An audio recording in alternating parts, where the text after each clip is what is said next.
Hello students, today we are going to discuss a second topic in plant physiology, that is the absorption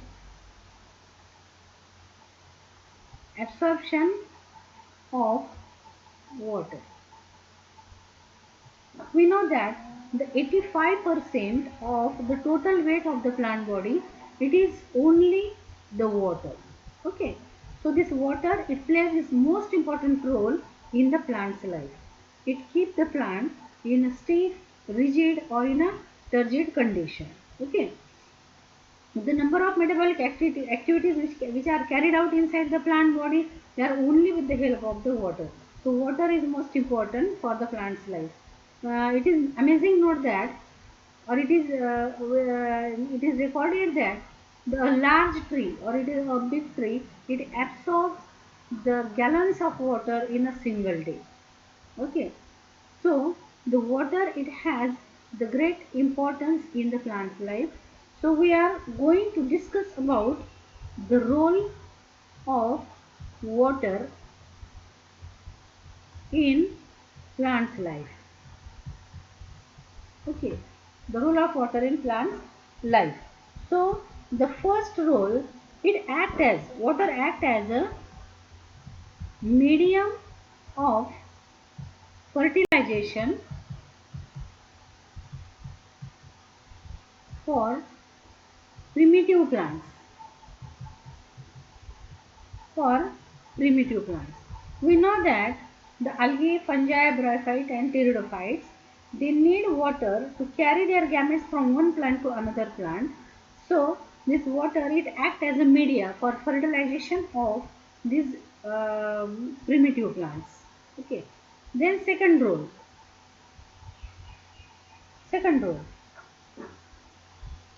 it keeps water, it keeps the root hairs, and leaves in a stiff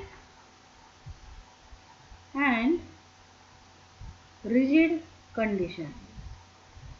We know that the root hairs, they absorb the water, so they are, if the root hairs, they are not turgid enough, they are not rigid enough, not stiff enough, then they do not penetrate to the soil. Okay. Similarly, if the leaves, they do not, if they are not rigid and turgid or expanded in condition, then they will not photosynthesize. So to keep the root hairs and leaves in a stiff and rigid condition or in a turgid condition to perform their activities, the water, it plays its most important role.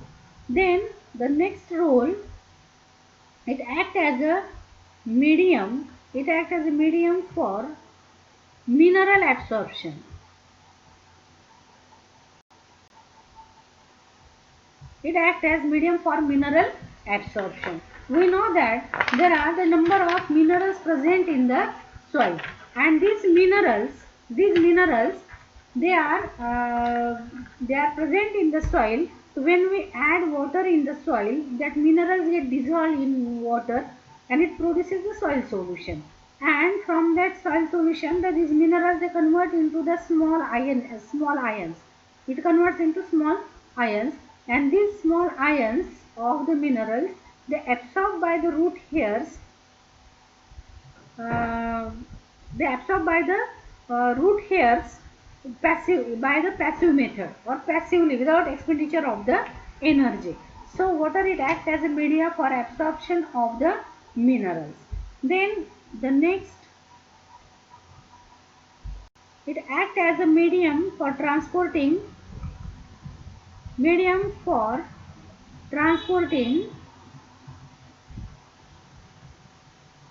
transporting food. We know that the food material which is produced in the leaves after the photosynthesis, they transport it through the phloem. Okay. So by taking the water from the xylem and the glucose which is present in the sieve elements or sieve tubes of the phloem, they absorb the water, they produce the solution of the glucose, and this glucose solution is transported from leaves to the other parts of the plant body. So without the water, this transportation of glucose or food material, it will not takes place. So it acts as the transporting media for the food. Then the next, that is metabolic activities.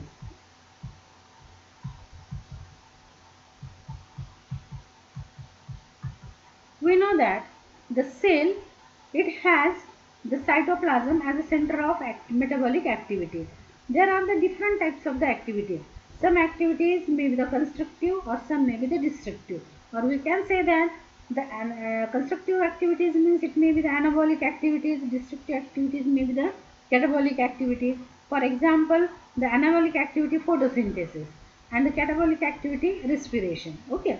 So these activities, the different types of the anabolic and catabolic activities, they carried out inside the cytoplasm, and therefore the water it acts as a media to carry out the metabolic activities in the cytoplasm. So water plays most important role to carry out the metabolic activities. Then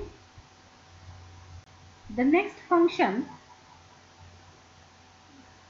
that is the opening and closing of stomata. Opening and closing of stomata.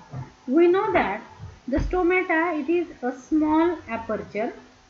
It is a small aperture,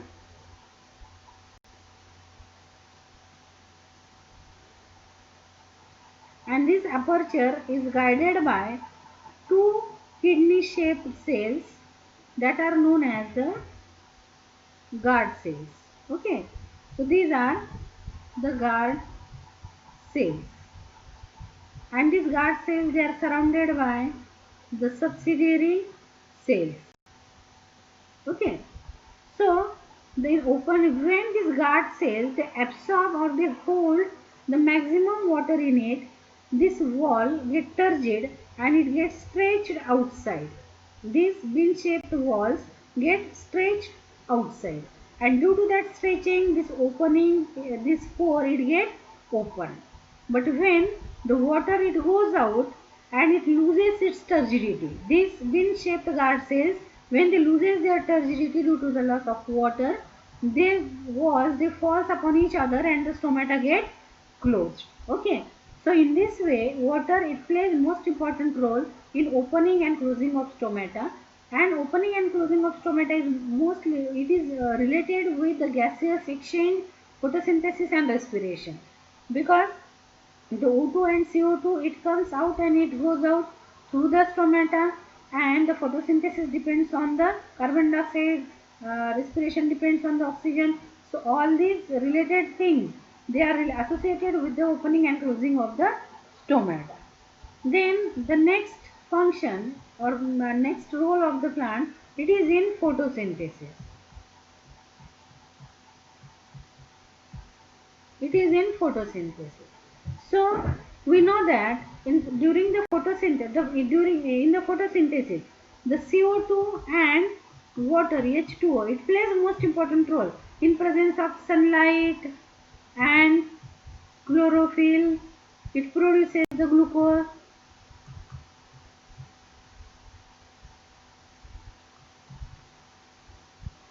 Okay, it produces the glucose. So it produces the glucose. Okay. So in this process, this water it plays most important role. And why it plays most important role? Because the photolysis of water takes place. Photolysis of water takes place, and in this process, photo means light, lysis means breakdown. So in presence of light, the breakdown of this water takes place, and it releases the hydrogen ions. Okay, and these hydrogen ions, they are useful to convert this CO2 into the glucose.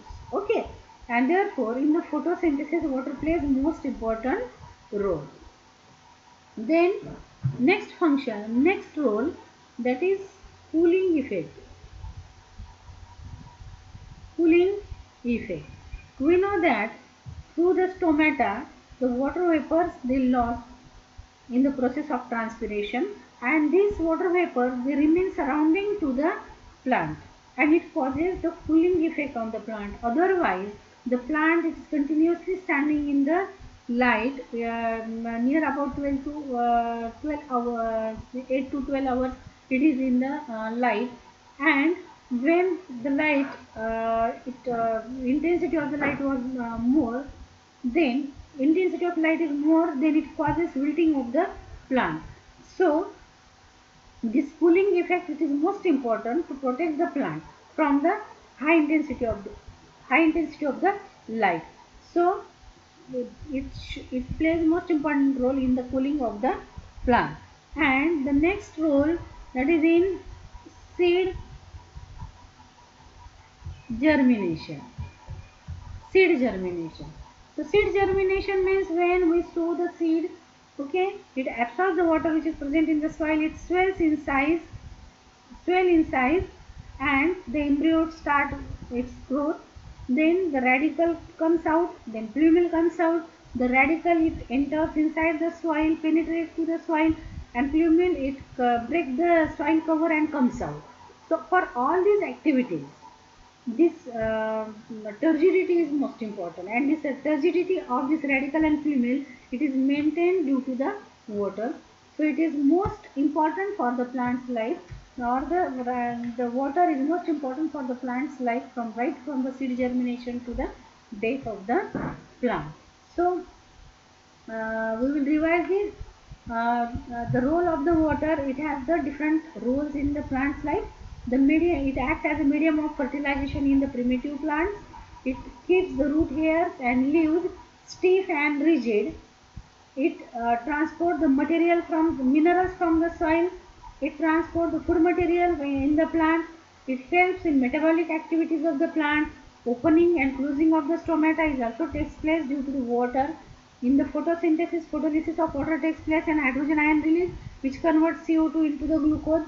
So in photosynthesis also water plays the most important role as a raw material.